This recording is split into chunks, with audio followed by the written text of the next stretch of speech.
बिस्मिल्लाहिर्रहमानिर्रहीम। Direct and indirect narration बेटा हम आज शुरू करने जा रहे हैं। पहले तो ये समझ लें कि ये डायरेक्ट और इनडायरेक्ट नरेशन जो है इससे क्या मुराद है। अच्छा, इसके नाम से ही पता चल जाता है। ये देखें, डायरेक्ट और इनडायरेक्ट, यानी किसी की बात जो है उसको डायरेक्ट नरेट कर देना जो है वो डायरेक्ट नरेशन होती है, और किसी की बात को इनडायरेक्ट तरीके से नरेट करना या बयान करना जो है वो इनडायरेक्ट नरेशन होती है। कोई ऐसा इसमें मसला नहीं है। लेकिन ये किस तरह से पता चलेगा ये डायरेक्ट नरेशन है और ये इनडायरेक्ट नरेशन है, उसके लिए बेटा देखना ये है कि आपका जो सेंटेंस है जब ऐसे विदिन कॉमर्स हो, ये जैसे ये लिखा है I am ill, within commas है ना, तो ये जो है ये डायरेक्ट नरेशन है। ये जो बंदा है ही सेज, उसकी बात जो है उसको हम डायरेक्ट बयान कर रहे हैं, राइट। और अगर हम इसकी बात को इस तरह से नरेट करें कि he says that he is ill, that आ गया ना, तो ये इनडायरेक्ट नरेशन है। लेकिन इससे मजीद जो बात है आगे वो ये है, इसको आगे बात बढ़ाने से पहले हम ये यहाँ पे क्लियर कर लें कि वो सेंटेंस जिसमें ये इस तरह से कॉमर्स लगाए होते हैं और उससे पहले कोई फ्रेज या सेंटेंस होता है, उसको बेटा ग्रामर में हम कहते हैं रिपोर्टिंग स्पीच, राइट। कि ये जो पार्ट है ये वाला जो कि बात कही गई हो उसको हम कहते हैं रिपोर्टेड स्पीच। फिर से देख लें, ये सेंटेंस में ये वाला हिस्सा जो है दिस वन, इसे रिपोर्टिंग स्पीच कहते हैं, और ये आगे वाला जो विदिन कॉमास होता है उसे हम रिपोर्टेड स्पीच कहते हैं। ठीक होगी बात। अच्छा, हम बात ये कर रहे थे कि रिपोर्टेड जो डायरेक्ट और इनडायरेक्ट जो नरेशन है वो क्या है। एक तो अभी हमने ये रिपोर्टिंग स्पीच ये वाली और रिपोर्टेड स्पीच ये वाली, इसको हमने समझा है। तो हमने ये भी बात की है कि इसको हम क्या कहते हैं, ये डायरेक्ट नरेशन है। तो इनडायरेक्ट नरेशन जो है वो ये है कि he says that he is ill.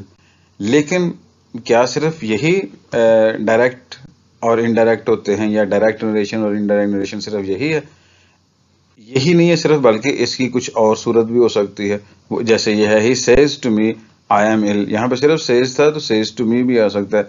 तो जब सेज टू मी है तो वो हम उसको यहाँ पे हमने कर दिया tells that he is ill, he tells me. अच्छा, ये कैसे चेंज कैसे होता है ये हम नेक्स्ट अभी बात करेंगे। अभी हमने सिर्फ ये देखना है कि जो डायरेक्ट और इनडायरेक्ट नरेशन है वो किस तरह की होती है। एक तो बात यह है कि आपकी रिपोर्टिंग स्पीच जो है वो प्रेजेंट टेंस में हो सकती है। यहाँ पे प्रेजेंट डेफिनेट टेंस है, यहाँ पे प्रेजेंट डेफिनेट टेंस है, लेकिन ये थोड़ा सा यहाँ पे डिफरेंट है क्योंकि यहाँ पे ऑब्जेक्ट नहीं है, यहाँ पे ऑब्जेक्ट है। इसको हमने आगे चेंज किया है। इसके अभी हमने बात किया है कि रूल्स जो हैं वो हम नेक्स्ट जो है वो स्टेप में वो देखेंगे।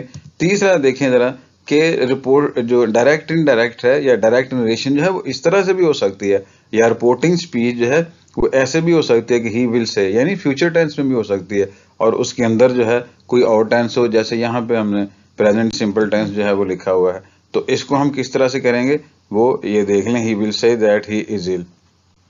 तो ये मुख्तलिफ फॉर्म्स जो हैं वो हम यहाँ पे देख रहे हैं डायरेक्ट और इनडायरेक्ट नरेशन की। आगे जरा देखें, फोर्थ वन जो है ये ही सेड आई एम इल, ये भी एक फॉर्म है डायरेक्ट एंड इनडायरेक्ट नरेशन की। वो क्या होता है कि यहाँ पे ये जो आपकी रिपोर्टिंग स्पीच है वो बाज़ का पास्ट टेंस में हो सकती है, यहाँ पे पास्ट इंडेफिनिट है, ठीक है। और इसके अंदर जो है वो कोई भी टेंस हो सकता है। वो यहाँ पे हमने उसी तरह से जो ऊपर हम लेके आ रहे हैं ना वही सेंटेंसेस हम चला रहे हैं ताकि समझने में आसानी हो। तो ये सिंपल प्रेजेंट टेंस है। इसको हमने चेंज कैसे किया है, he said that he was ill, यहाँ पे हमने सेड जो है ये चूंकि पास्ट टेंस है, आगे भी हमने पास्ट टेंस जो है उसको कर दिया। अभी सिर्फ आपने मैं बार बार आपसे अर्ज कर रहा हूँ कि ये देखना कि नरेशन जो है वो किस तरह की होती है, ये चेंज कैसे होता है, और यहाँ पे कैसे लगा है दैट, और ये वॉज कैसे आया है, ये अभी हमने डिस्कस नहीं करना। अभी हमने सिर्फ इस बात पे कंसंट्रेट करना है कि नरेशन जो है वो डायरेक्ट और इनडायरेक्ट नरेशन वो किस तरह की होती हैं। ये है जिसमें प्रेजेंट टेंस होता है, ये भी प्रेजेंट टेंस है, ये फ्यूचर टेंस है, फिर पास्ट टेंस होता है, ठीक है। और फिर पास्ट टेंस का एक ये भी फॉर्म होता है कि सेड टू आ जाता है। सेड टू जो है आगे फिर वही ऊपर वाला सेंटेंस उस तरह से लिखा हुआ है, उसको हमने चेंज किया, he told me that he was इल।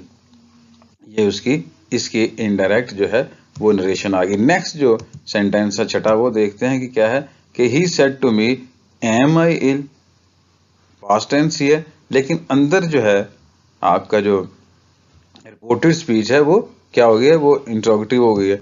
ऐसी सूरत में क्या करना होता है, उसमें फिर हमने इनडायरेक्ट नरेशन में इसको थोड़ा सा चेंज लेके आते हैं। आप यहाँ पे चेंज फील कर रहे होंगे, यहाँ पे भी चेंज है, ठीक है, लेकिन ये कैसे होता है, रूल्स हमने बेटा बाद में भी डिस्कस करने हैं, अभी देखते हैं। अभी हमने एक और जो नरेशन है वो देखनी है कि और क्या हो सकता है कि he said to me am I ill.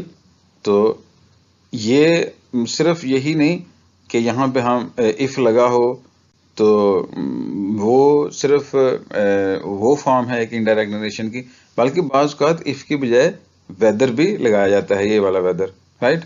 तो ये मुख्तलिफ बेटा फॉर्म्स हैं इसकी, डायरेक्ट और इनडायरेक्ट नरेशन की, और इसी तरह से ये सेंटेंसेस होंगे, और इसी इन सेंटेंसेस को हमने अब देखना है कि इनके क्या रूल्स हैं और इनको किस तरह से चेंज करते हैं, और वो क्या प्रिंसिपल्स हैं ग्रामर के जिनको हमने फॉलो करना होता है। ठीक है, ये कोई इतना मुश्किल काम नहीं, बस इसको आपने ये देख लेना है कि भाई ये हैं फॉर्म्स डायरेक्ट और इनडायरेक्ट नरेशन की।